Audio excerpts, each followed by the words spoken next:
Are you aware of the risk that our best friends bring into our lives? Are our best friends, our cats and dogs, actually making us sick? Our pets have been our companions for ages, from the felines of Egypt to the sheep-herding canines of New Zealand. Not only do they work hard for us, but they are loyal friends, not to mention very effective wingmen. All they expect in return for their efforts is a good scratch behind the ears and a full bowl of chow. Our pets undoubtedly have helped to shape our world, but also play a significant role in the quality of our health, one that can be both beneficial and detrimental. The semester I currently live with the dog. She's a puppy named Rosie, and she can be wild at times. I have a dog named Sandy. She's been living with me for a full semester now. So you don't let them lick your face at all? Absolutely not. My dog does lick my face. She likes to kiss me. Who doesn't? So sometimes she does. I really never thought of any diseases like that. She could pass me by kissing or anything like that. I think my dog's pretty clean. So our dog's never brought anything home dead, so that's a good thing. Yeah, I mean, I don't mind if Sandy licks my face. It's whatever. Like, if I'm petting her, sometimes she'll like jump up to me and lick me sometimes. Well, I learned in my Micro 503 class that dog's mouth is cleaner than a human's mouth, so I mean, I really have no problem with it. That is a fallacy. Dogs have extremely dirty mouths, but that doesn't mean they have disease-causing mouths. And I think that's an important distinction, that a lot of the organisms that you find in dogs are what are called opportunistic organisms. I mean, some of them are some of the parasitic ones, the worms and things of that nature. They're without a doubt, a dog can pass intestinal worms from its mouth to a child. The other thing you got to take into consideration when I say also the practices, little kids, for example, like to play in sandboxes or outside crawling on the ground, you know, and dogs you will defecate outside, and so a little child is more likely maybe to crawl across where a dog had defecated, or a cat even in their sandbox. Our pets are dirty animals, and everyday activities such as playing outside, rolling around in the dirt, drinking out of the toilet, using the litter box, and hunting prey put our pets into contact with many infectious diseases and parasites. I try not to sleep with my dog, but sometimes I get really lazy and she'll jump in bed, so I can't get her up, so I'll just let her lie at my feet. I try to wash my sheets bi-weekly. I hate doing laundry, so I'll try to do it as soon as possible. I have 2 dogs. And do you let them sleep with you in bed? No. No? All right. Why don't you let them sleep with you? Well, 1, for comfort, because they take up a lot of space, but 2, dogs have their own beds and they can sleep in their own beds. Mm-hmm. Sometimes she sleeps on my couch, but sometimes she'll make it up to my bed and she'll cuddle up there for the night. There are a number of potentially transmissible agents between your pets and yourself. Then having them in close proximity like that in your bed is increasing the probability that you could catch something from them. For me, personally, the things that I worry most about are vector-borne from things like ticks and that sort of stuff, especially with the incidence of Lyme disease increasing in general, this year especially, because we've had an early spring. I think you've probably heard reports that Lyme disease is up 50% in southern New Hampshire and Maine already in terms of case incidences. So we worry about, they get vaccinated, and we also treat our dogs homeopathically to prevent them from getting Lyme disease, but we can readily get Lyme disease, and we don't have a vaccine to prevent it. So I worry about that, but we're pretty fastidious about grooming them and keeping them clean and watching for ticks. You know, you can't get them all, but we do the best we can, but definitely increased probability. As I said, it's a package deal. The love comes with other things. A child's lifestyle makes them particularly susceptible to zoonotic diseases. Activities such as playing outside in dirt or sandboxes, as well as general contact with pets, increase a child's risk of becoming infected.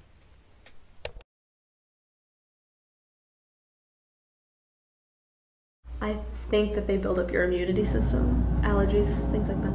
Personally, I don't have any allergies to any kind of dog hair. I'm not allergic to anything, but I know some of my friends who come in my room, don't like coming in there anymore because the dog hair. She sheds a lot. She's a golden retriever, so her hair just accumulates everywhere. There's the allergic part of things. Dogs shed, and some individuals find it intolerable or have a hard time with the hair that comes from dogs. They do make hypoallergenic dogs, but you know, like I said, I have a Malamute and I also have a Lab mix with something else, and you know, you move the couch away and it requires vacuuming on a regular basis to keep the hair down. Otherwise, it becomes problematic. So that's one thing. Cats, same thing. I mean, they have a protein in their saliva that when they lick themselves and then they shed, people become allergic to this protein. And they do actually make hypoallergenic cats also. So there's definitely the allergy part of things. A study conducted at the University of Wisconsin-Madison indicates that children growing up in homes with pets have less of a risk of developing allergies and asthma.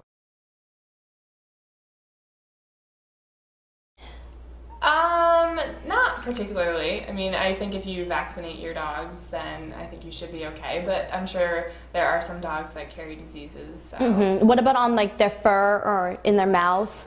I think for fur, probably fleas. I don't know if that's necessarily a disease, but I think that you can get contract some things from your dogs from the mouth. I think as long as they're not like licking your face, then you should be okay to avoid that. There are several different types of organisms that can be passed from dogs to humans and from cats to humans, usually different types of organisms. And then depending upon whether your animals are indoor animals or indoor-outdoor or strictly outdoor animals, that also increases or differentiates the types of possible pathogens that they may carry. For dogs, probably some of the biggest concerns are if there's bites, there's bacteria, anaerobic bacteria, that can cause infection that requires antibiotics to be treated, especially if the bite is from their canine tooth and it becomes a puncture wound. Oftentimes this can lead to an infection that requires something like vancomycin or some of the stronger antibiotics to be treated. Scientists report that pet owners are often unaware of the potential for the transmission of life-threatening pathogens from their canine and feline companions. To promote safe pet ownership, scientists recommend that people take simple precautions to protect themselves from infection. So the dog and cat story is that certain types of tapeworms can be passed. The common tapeworm that dogs get can be passed to humans. Several different types of bacterial diseases. Some of it's skin-to-skin transmission, some of it's fecal-oral transmission. Campylobacter can cause diarrhea in humans and can be shed in the feces of dogs and cats. It can be transmitted directly through bites. Cats can spread Pasteurella multicida through bites and cause very serious infections in humans. There are some vector-borne diseases that we've talked about. Viral is important, but also Lyme disease from ticks.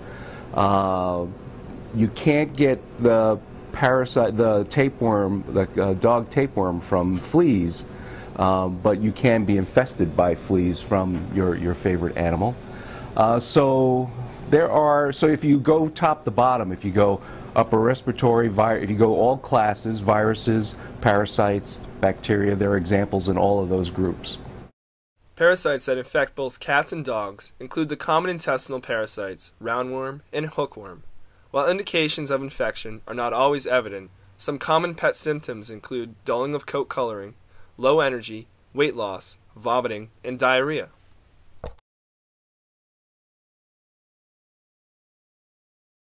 To find out the diversity of organisms that could be found on the beds of pet owners and non-pet owners, we decided to take a variety of samples and run them through a specific procedure.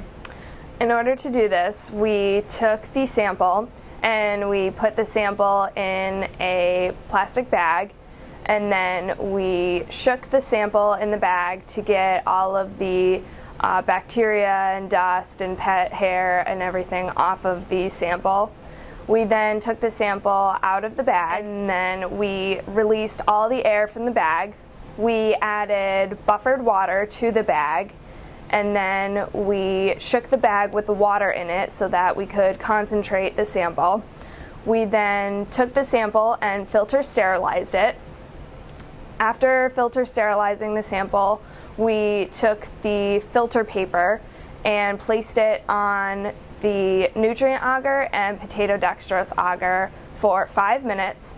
We then took the filter paper off of the agar and put it in the garbage and repeated for each sample we had collected. The nutrient agar was used to grow up any bacteria that could be found on the bed sheets, pillows, and other samples that we used. The potato dextrose agar was used to grow up any fungus that could be found. Based on these results, we found that the pet samples grew more fungus than the non-pet samples, and also the pet samples had an overall more diverse group of both bacteria and fungus than did the non-pet owners.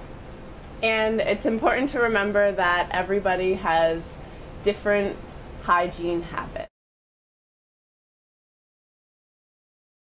It's company and keeps you happy, and also you can exercise with them. Some real positive aspects, and this has been shown in actual studies where dogs and even cats can lower your blood pressure, are good for managing stress, which when you think about cardiovascular diseases as being some of the leading causes of death in this country, when you can have some way somehow of lowering that is very important. There are lots of studies out there about how unconditional love improves health, improves your immune response, improves your emotional status, your level of happiness. So we know now that dogs are used in clinical situations in hospitals and nursing homes in order to provide that same sort of emotional lift to people who are suffering from various either terminal diseases or chronic diseases.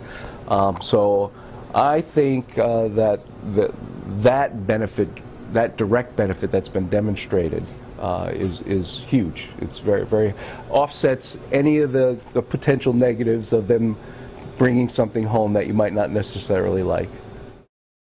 As you can see, the implications of owning a pet go beyond general care. From our health to our happiness, our pets permeate through every aspect of our lives. Even with all the dangers of allergies and infections from owning a pet, they provide us with exercise, improve our cardiovascular and emotional health, and are companions that never nag, are great cuddlers, and ensure that we never have to spend another date night alone. Therefore, by becoming aware of the risk and mindful of how we mitigate those risks, we can decrease the health risks involved with owning a pet to maximize our enjoyment of the benefits of hanging out with a great friend.